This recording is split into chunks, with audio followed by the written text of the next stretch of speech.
Coming to the medical part, so that is a very common question a lot of students ask, and I'm also really curious about it, that, okay, medical fitness is imperative for flying. So from your side, that if any inputs you want to give, okay, that if you need to be take care of these things for the initial medical and maintaining your medical fitness, because you are flying for last 27 years.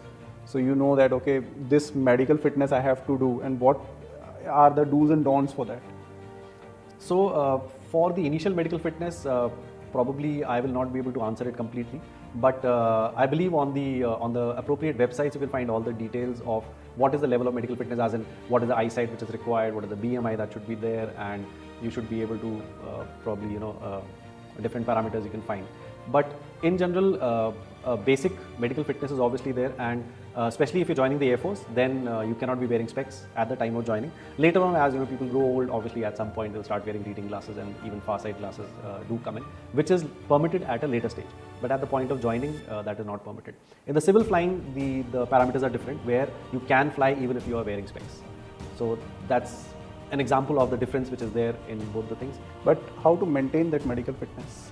Maintaining the medical fitness is your own initiative. So there is no, after your training finishes, I mean during the training obviously there is a lot of physical activity that you do, but once you get commissioned as an officer and your life continues, whether you are in civil aviation or in the military aviation, your fitness is your responsibility. So the facilities are available in the Air Force, you can play field games, or you can play squash or badminton or whatever, or you can just go to the gym, run. So all those facilities are there, but it is up to you to take out time and maintain your fitness. So there is no regimen within the defense forces which will ensure that your fitness is maintained. So that's your responsibility. And in civil aviation, it's absolutely the same. The organization or the infrastructure does not provide the facilities, but again, you are responsible for your own fitness. And every year, you have to undergo a medical test, which is not as exhaustive as the initial medical for the selection, but then there is a process that you have to renew your medical fitness every year.